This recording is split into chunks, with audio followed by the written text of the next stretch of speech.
마태복음 1장 1절. 마태복음 1장 1절.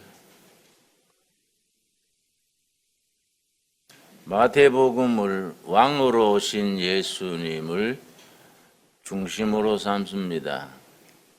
마태복음은 유대인의 왕으로 오신 복음, 그래서 왕의 복음이라 하고, 마가복음은 유대인의 종으로 오신, 인류의 종으로 오신 예수님, 종의 복음이라 하고, 누가복음은 사람이신 예수, 인간의 복음이라 합니다. 그래서 누가복음에서 예수님의 휴메니티, 민망히 여기셨다, 웃으셨더라, 예수님이 웃으셨다는 말씀은 누가복음에만 한 번 나옵니다. 민망히 안타까이 여기시고 예수님의 인간성에 대해서 누가복음이 강조합니다. 반면에 요한복음은 하나님이신 그리스도, 하나님의 신성에 대해서 가장 강조하기 때문에 요한복음에는 예수님의 출생기사, 어린 시절 이런 이야기가 일체 없습니다. 마태복음 1장 1절. 아브라함과 다윗의 자손 예수 그리스도의 계보라. 계보는 족보라는 얘기입니다. 전 세계에서 족보를 중요시하는 민족이 두 민족입니다. 우리 한국 민족이 족보를 아주 중요시하고 이스라엘 민족이 족보를 중요시합니다. 그래서 제가 여러 전에 하버드 대학을 갔었는데 하버드 대학 도서실 지하실에 족보 연구실이 있습니다. 거기에 가면은 이스라엘의 족보와 한국 족보를 다 가져다가 비치해 놨습니다. 나는 경주 김씨 경순왕 38대 손인데 내 이름도 있는가 뒤져봤더니 제 이름이 딱 들었더라고요. 굉장히 기분이 좋았습니다. 여러분, 우리가 그 족보를 중요시하는 민족이 가지는 특징이 있습니다. 그 역사성입니다. 역사성. 아버지의 아들, 손자 내려가면서 이어가는 문화의 전승입니다. 자, 아브라함은 믿음의 조상이고 다윗은 다윗 왕가의 조상입니다. 그래서 아브라함과 다윗의 족보다 그러고 2절 말씀. 아브라함이 이삭을 낳고 이삭은 야곱을 낳고. 초신자 때 성경 읽으려고 마태복음을 읽기 시작하면 낳고만 나오기 때문에 지루해져서 무슨 복음이 산부인과 복음이라 애만 낳냐, 낳고 끝나기 전에 잠들어 버리고 덮어버립니다. 사실은 성경 읽는 그 깊이가 더해지면 마태복음 1장의 족보를 읽으면서 그렇게 은혜가 됩니다. 왜냐하면 구약의 인물들 낳고 사이에 나오는 그 이야기, 그 스토리를 다 묵상하면서 읽기 때문에 마태복음 1장을 읽으면서 구약 성경 전체를 한번 읽게 됩니다. 그래서 성경 읽는 깊이가 그렇게 더해지면은 잠깐 사이에 구약 성경을 한번 살피는 데는 마태복음 1장의 족보가 제일이다, 그렇게 말합니다. 자, 아브라함이 이삭을 낳고 이삭은 야곱을 낳고, 여기에 영적인 차이가 있습니다. 구약과 신약의 차이입니다. 구약은 요셉이 110세에 죽고 여호수아가 110세에 죽고 모세가 120세에 죽고, 구약은 계속 죽고인데 신약에 딱 들어가면 죽고가 사라지고 낳고가 나옵니다. 생명의 이야기입니다. 구약은 심판의 이야기, 신약은 생명의 이야기. 벌써 차원이 달라집니다. 구약에서는 죽고 신약은 낳고 생명의 역사입니다.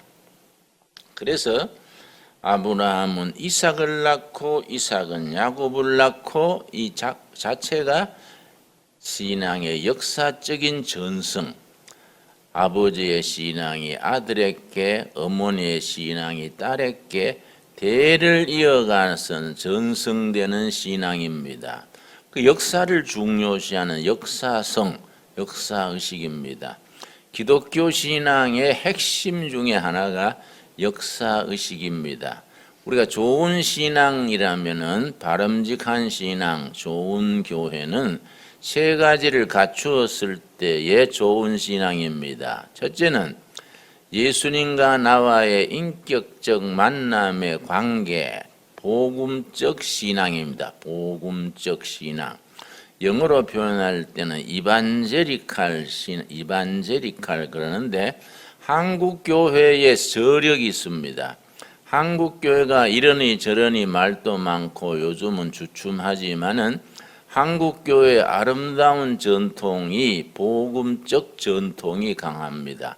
이반제리칼 전통이 강해서 한국 교회 교인들이 세계에서 가장 체험이 많고 가장 교회 중심이고 가장 성경 중심입니다. 이런 점이 한국 교회의 자랑이고 앞으로 그런 전통을 잘 살려나가면은 21세기 이후에 세계 복음화에 가장 앞장서서 쓰임받게 될 것이고 역사를 살펴보면은 선교사를 많이 보낸 나라는 하나님께서 그 교회와 그 민족을 반드시 축복하셨습니다. 어느 나라든지 그 나라가 국력이 최고로 높을 때 선교를 많이 했습니다. 지금 한국의 선교사는 2만 3천 명을 넘어섭니다. 2만 3천 명의 선교사는 세계 선교사 숫자로는 3등입니다. 숫자로는 3등이지만은 인구 비례로는 우리가 1등입니다. 우리가 선교사를 어려운 중에서도 많이 보내기 때문에 하나님께서 그걸 기특하게 보시고 우리 민족을 자유민주주의로 통일되게 하시고 통일 한국 시대에 세계로 뻗어나가는 민족으로 세워주실 줄로 믿습니다. 그런 믿음을 가져야 돼요. 요즘 자꾸 이렇게 정부가 자꾸 북한하고 지나치게 내왕을 하고 군대 여러 가지 무장 해제를 하고 그런 점이 있습니다. 내가 전방에 한번 가다 보니까 탱크가 내려오면 막는 그거 있습니다. 북한의 탱크가 내려오면 폭파시켜서 주저앉게 하는 그 시설이 있습니다. 그걸 철거를 하더라고요. 그 참 이상한 일이다. 뭐이 급해서 탱크 막는 것을 철거를 할까? 그 참 신기한 일이지요. 그런 쓸데없는 짓 하지요. 그래서 걱정들을 합니다. 이러다가 공산화 되는 게 아닌가. 그러나 전혀 그런 걱정할 필요 없습니다. 하나님께서 이 나라를 사랑하시고 인도하시기 때문에 오히려 전하이복으로 우리 대한민국 헌법으로 통일이 돼가지고 통일 한국 세대의 세계 우뚝 선 나라로 앞으로 나아가게 될 줄로 믿습니다. 그렇게 우리가 믿고 그렇게 교회가 여러 가지 앞장을 서서 좋은 나라 만드는 일에 우리가 앞장을 서야 됩니다. 그러니까 신앙이란 것이 참 우리가 이 성경 말씀에 기초를 두고 건강한 사회, 건강한 교회, 좋은 나라 만드는 일에 앞장을 서야 됩니다. 그래서 좋은 신앙의 첫째는 복음적 신앙 고백이 분명해야 되고 두 번째는 교회를 소중히 여기는 교회여야 합니다. 이웃여를 막론하고 교회, 예수님의 몸 되신 교회를 존중하고 섬기고 교회를 아끼고 교회가 참 중요합니다.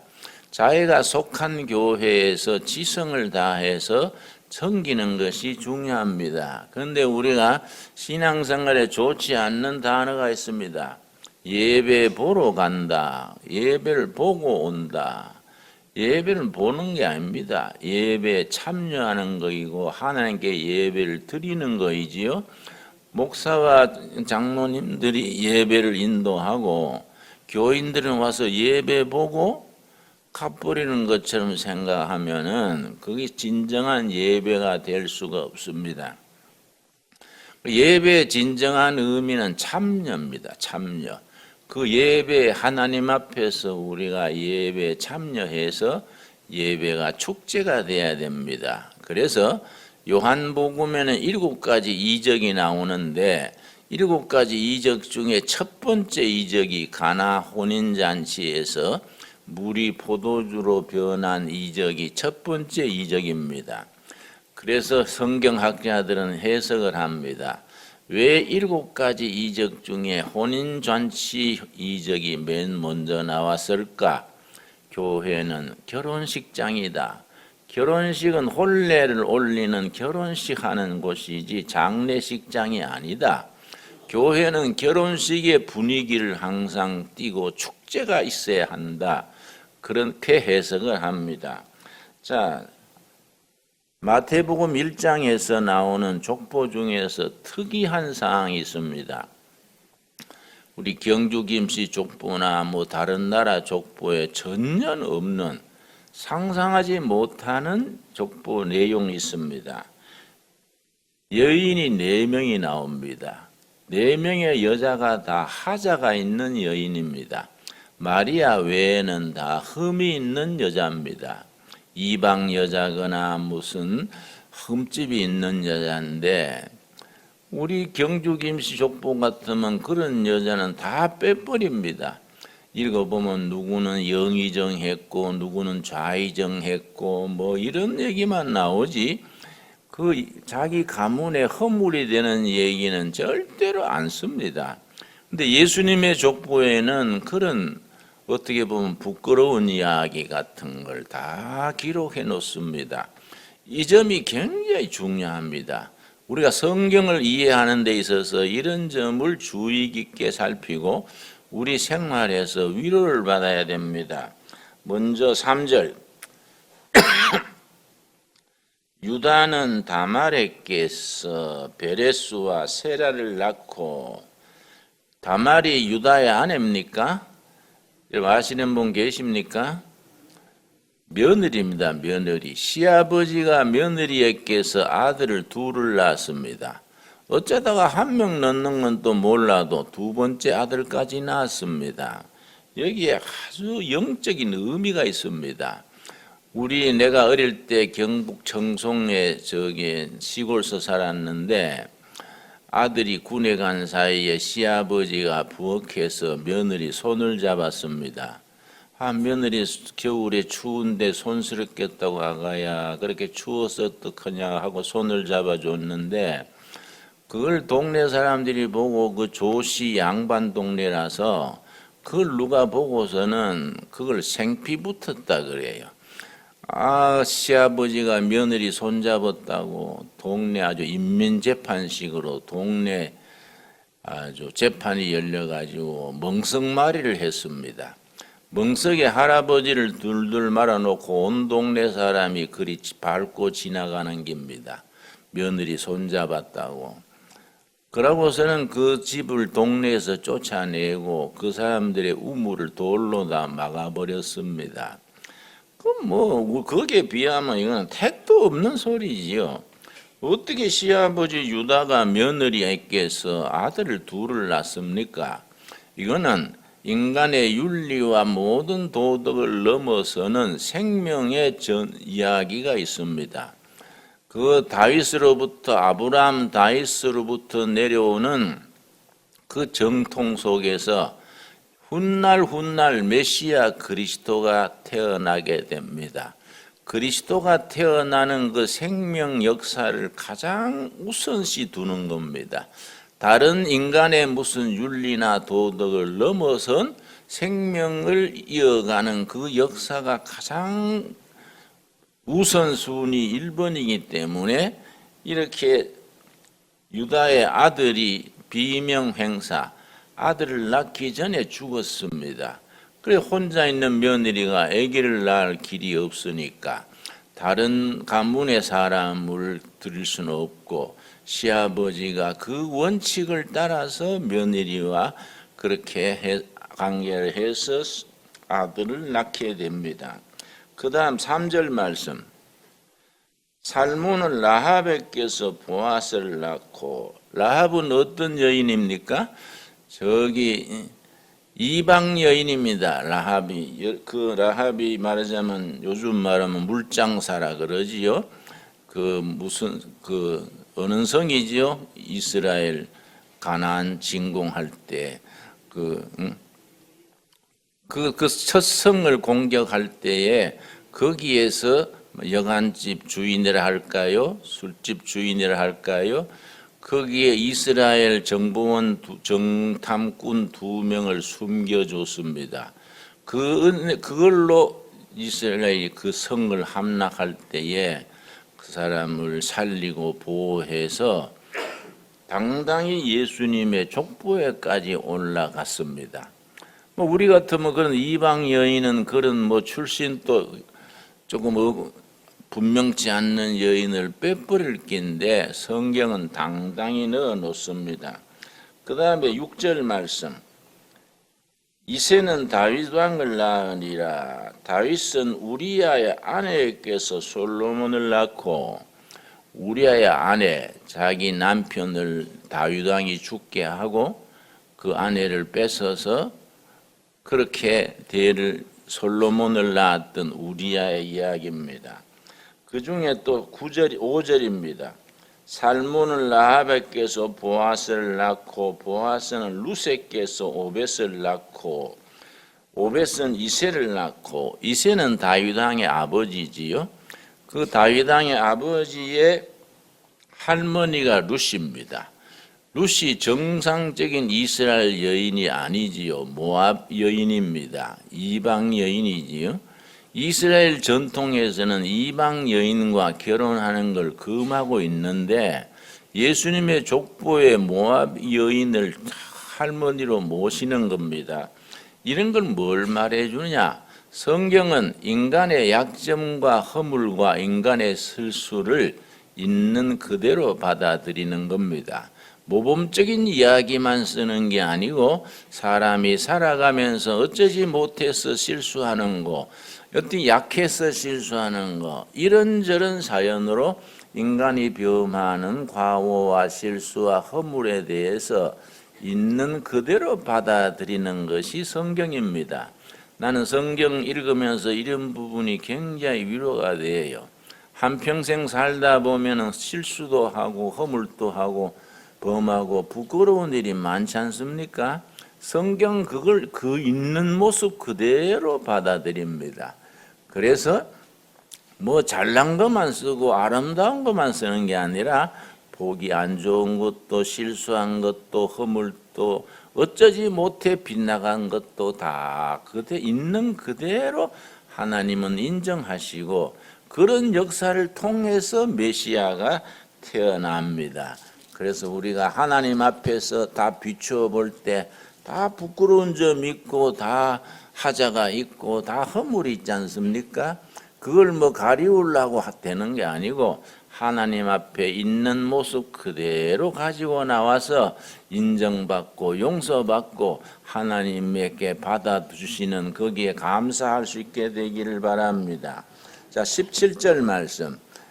마태복음 1장 17절. 그런즉 모든 대수가 아브라함부터 다윗까지 연례되어 다윗부터 바벨론으로 잡혀갈 때까지 연례되어 바벨론으로 사로잡혀간 후부터 그리스도까지 연례되라. 그럼 합치면 몇 대입니까? 14을 3번 곱하니까 42지요. 42대에 걸쳐서 아브라함에서부터 42대째의 메시아 그리스도가 태어났는데 이스라엘 민족은 숫자를 굉장히 존중합니다. 숫자의 영적 의미를 담습니다. 그래서 3은 완전수, 하늘의 수입니다. 성부, 성자, 성령, 하늘의 수고 사는 땅의 수, 땅의 완전수입니다. 동서남북. 그래서 하늘의 수 3과 땅의 수 4를 합치면 7이지요. 7이 하나님의 숫자 완전수입니다. 그래서 7 천사, 7 교회, 7 나팔.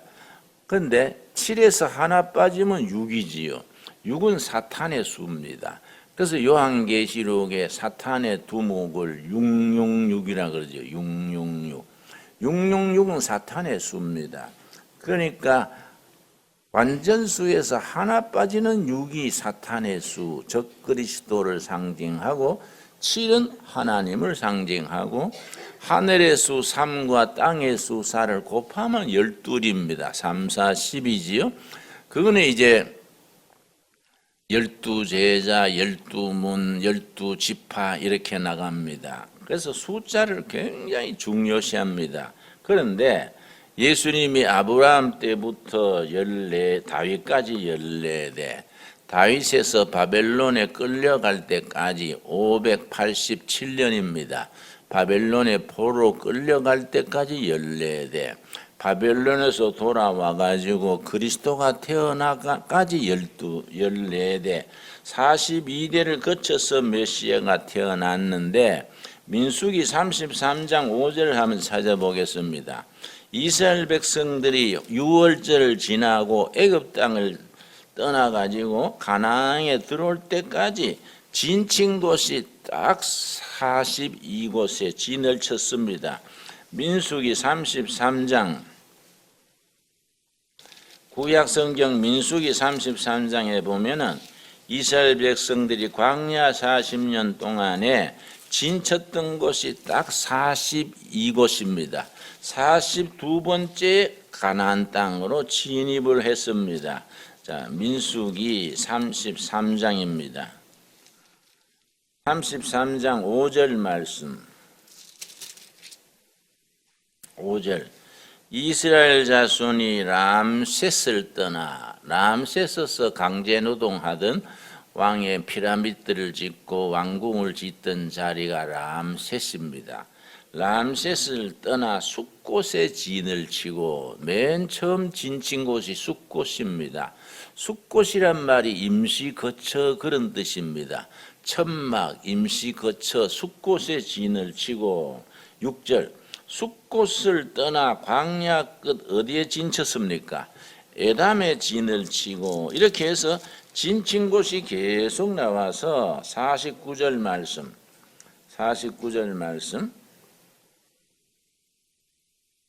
48절 아바림 산을 떠나 여리고 맞은편 요단강가 모압 평지에 진을 쳤으니 이 모압 평지에서 모세가 숨을 거두게 됩니다.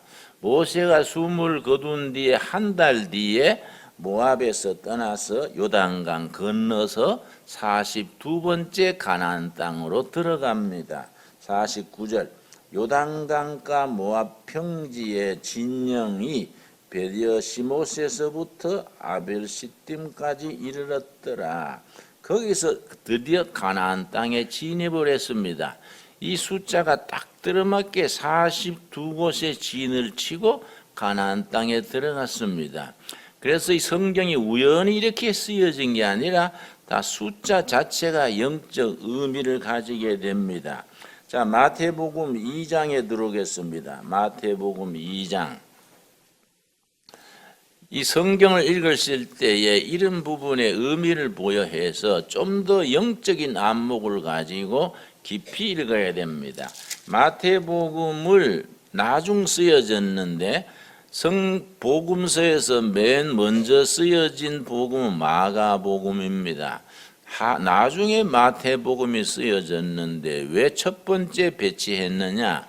마태복음은 유대인의 왕으로 오신 예수님을 조명을 하고 구약의 인용이 마태복음에 29번이나 나옵니다. 그리고 마태복음에서는 구약 선지자들의 예언을 이루려 하심이었더라. 이게 무려 13번이나 나옵니다. 그래서 마태복음은 구약과 신약을 연결시켜주는 다리 역할을 합니다. 그래서 구약이 말라기 끝나고 400년간 침묵 기간이 있습니다. 말라기가 끝난 지 400년 후에 예수님이 세례 요한의 역사부터 예수님이 등장하는데 거기 연결시켜주는 다리가 마태복음이어서 마태복음을 첫 자리에 내놨습니다. 자, 2장 1절. 헤로드 왕 때에 예수께서 유다 베들레헴에 나심에 동방으로부터 박사들이 예루살렘에 이르러 말하되 유대인의 왕으로 나신 이가 어디 계시냐. 그 예수님을 왕으로 오신 예수님, 유대인의 왕으로 오신 예수님. 그 동방 박사들이 베들레헴에서 어린 예수를 아기 예수 앞에 경배하고 예물을 드렸습니다. 11절입니다. 2장 11절. 집에 들어가 아기와 그의 어머니 마리아가 함께 있는 것을 보고 엎드려 아기께 경배하고 보배 합을 열어 황금과 유향과 모략을 예물로 드리니라. 예물을 세 가지를 드렸는데 동방 박사들이 예수님께 드린 예물이 가지는 영적 의미가 있습니다. 황금은 왕권을 나타내십니다. 왕이신 아기 예수께 드리는 예물이 황금입니다. 유향은 하나님을 드러낸 신성입니다. 신성. 유향은 신성, 하나님이신 아기 예수께 드리는 예물입니다. 모략은 구약시대의 치료제로 쓰였습니다. 인간을 치료하시고 회복하시고 대속 고난을 받으셔서 인간을 구원하신 구세주 예수님을 나타내는 선물이 모략입니다. 그래서 그냥 우리가 성경 읽을 때에 황금과 유향과 모략을 드렸구나 그냥 지나치지 말고, 황금은 뭘 상징한다 그랬습니까? 유대인의 왕으로 오신 왕권.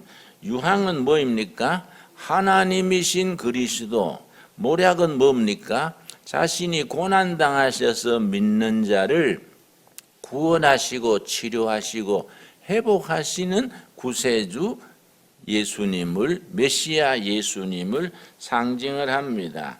그래서 우리가 성경 말씀 읽을 때에 그 구절 속에서 그 깊은 은혜를 받게 됩니다. 마태복음 4장에는 예수님이 광야에서 체험하신 광야 40일 기도가 나옵니다. 지금 우리가 10일 기도가 진행되고 있습니다만은 저는 40일 기도는 염두를 못 냅니다. 나는 빈민촌에서 선교할 때 하도 힘들고 어려워서 그만둘까 계속할까 그때마다 금식을 했습니다. 그래서 해마다 1월이면 꼭 금식하는 것이 관례가 됐습니다. 처음에는 3일 금식하고 그 다음에는 5일 하고 그 다음에는 7일 하고 마지막에 열흘까지 했는데 나는 열흘 이상은 못하겠어요. 나는 열흘 이상 하니까 배고프 못하겠습니다. 그래서 우리 집사님이 보름 금식하겠다 그래서 내가 말렸습니다. 목사가 열흘 하는데 집사가 15일 하면은 그 소똥도 1000개가 있지 그거 너무하지 않냐. 사실은 그 사람의 모든 믿음의 수준이 열흘이 적당한 것 같아서 그렇게 무리하지 마소. 그랬더니 그럼 목사님 나는 9일만 해야겠네요. 그래서 내가 서로 웃었습니다. 그런데 지난해에도 우리 목사님 중에 장로님 중에 우리 교회를 떠났습니다마는 그 아들이 전도사님인데 42살이지요.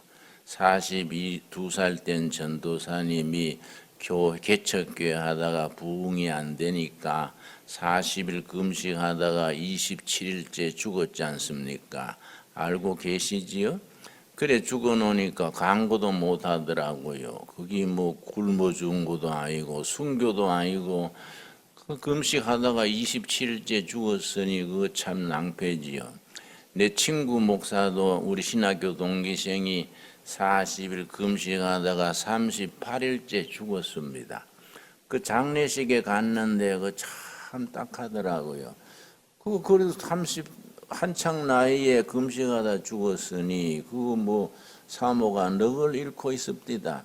근데 예수님의 40일 기도가 참 이거는 목숨 걸고 하는 거이지요.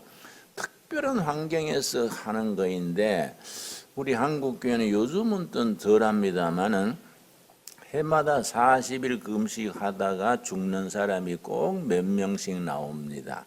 그래서 우리가 이런 걸 좀 절제할 필요가 있지요. 나는 10일 금식이 딱 적당하다고 생각합니다. 그런데 우리가 참 금식 기도가 중요한데 금식 기도 중에 예수님이 3가지 시험을 받으셨습니다. 돌이 떡에 되게 하라. 저 예루살렘 꼭대기에서 뛰어내려서 시민들에게 칭찬 박수 받게 하라. 높은 산 꼭대기에서 만국을 너한테 줄 테니 절해라. 그래서 이제 돌이 떡이 되게 하는 것은 물질의 시험, 소유에 대한 시험, 높은 꼭대기에 뛰어내려서 예루살렘 시민들한테 박수 받는 것은 인기에 대한 시험, 명예에 대한 시험입니다. 높은 산에서 절에서 권력을 준다는 건 권력욕에 대한 시험입니다. 이 3가지가 인간 욕구의 근본입니다. 여러분 불교 같은 경우에 스님들이 결혼도 안 하고 옷도 먹물 옷을 입고 고기도 안 먹고 그 사람은 완전히 속세를 떠난 것 같은데 조계종 그 총무원 그거 선거할 때 보면 막 서로 되려고 칼부름이 납니다. 막 깡패를 동원해 가지고 칼부름이 나고 그래서 인간의 마지막까지 남는 것이 명예입니다. 명예. 그럼 명예. 내 친구도 저 총회장 출마했는데 30억을 추고 떨어졌어요. 그렇게 내가 목사가 뭐 해서 30억을 모아가지고 총회장에 나갈까? 총회장 기권해 1년 하는 긴데 그걸 왜 그런 짓을 할까?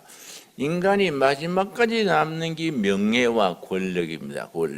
권력에 대한 욕구, 명예에 대한 욕구, 물질에 대한 욕구 이런 것을 벗어나게 하는 시험이 예수님 사도행전 4장에 나오는 시험입니다.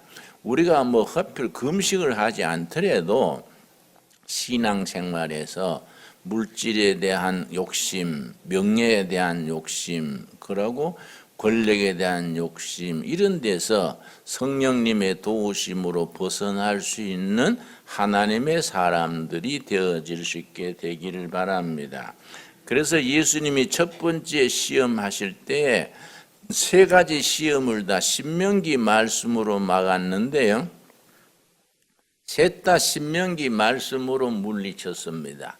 돌이 떡이 되게 하라 할 때 사람이 떡으로만 살 것이 아니요 하나님의 입으로 나오는 말씀으로 살 것이다. 신명기 8장 4절의 말씀입니다. 그 3가지가 신명기 말씀을 막았기 때문에 신명기를 뭐라 하느냐 하면은 시험을 이기게 하는 책. 신명기의 별명이 시험을 이기게 하는 책입니다. 예수님은 신명기를 달달 외신 거예요. 사탄의 시험 받으면서 신명기 책 들춰보고 했겠습니까? 시험할 때마다 신명기 말씀으로 탁탁 막았기 때문에 신명기를 시험을 이기게 하는 책, 그런 별명이 붙어 있습니다. 우리 말씀이 항상 우리 말씀 속에, 신명 속에 녹아들어 있어서 어떤 경우에도 그때 합당한 말씀으로 유혹을 이기고 시험을 이기고 시련에서 말씀으로 극복할 수 있는 말씀의 사람들이 될 수 있기를 바랍니다. 기도하겠습니다. 주님 은혜를 감사드립니다. 이 새벽에 저희들 주님 전에 나와서 하나님의 말씀을 묵상하며 찬양하며 기도드립니다. 이 새벽에 우리의 기도가 하늘 보호자에 상달되어 하나님 보호자를 움직이게 하여 주시옵시고 우리의 기도가 응답되어 하나님께 영광 돌리게 하여 주시옵소서. 심령 가정마다 주님께서 살피셔서 귀중한 역사가 있어서 영광 돌리게 하옵소서. 우리 귀한 권사님 이상록 권사님 식도암을 수술했습니다. 꼭 완치되어서 이 골짜기에서 하나님 섬기며 건강하게 살다가 천국까지 동행하게 하여 주시옵소서. 우리 김형숙 목사님 남편 이병권 집사 그렇게 갑자기 이렇게 디스크 수술하다가 쓰러져서 병원에서 사경을 헤매고 있습니다. 조금씩 회복되는 건 너무너무 감사합니다. 그 병석에서 주님이 동행하셔서 그러한 체험을 통해서 하나님의 일꾼으로 거듭나게 하여 주시옵소서. 우리 성도들 중에 환우들이 있습니다. 성령 예수님이 피 묻은 손길로 안수하셔서 회복시켜 주시옵시고, 우리 금식하는 자매들 중에도 박승희 자매 아토피로 많이 고생하고 있습니다. 예수님께서 담당하셔서 깨끗한 피부로 만드셔서 평생을 하나님의 일꾼으로 하나님의 딸로 쓰임받게 하여 주시옵소서. 베데스다 연못가에서 38년 된 병자에게 그대가 낫기를 원하느냐가 너가 낫기를 원하느냐 물으신 예수님, 예, 내가 낫기를 원합니다마는 도와주는 사람이 없습니다. 말했을 때에 일어나 걸어가라 하신 예수님, 오늘 우리 교회 성도들에게 너가 낫기를 원하느냐, 일어나 걸어가라 생명의 말씀, 회복과 치유의 말씀을 바라여 주시옵소서. 이날 하루도 성령님이 은혜의 구름 기둥으로 성령의 불 기둥으로 인도하시옵소서. 예수님 이름 받들어 기도드렸사옵나이다. 아멘.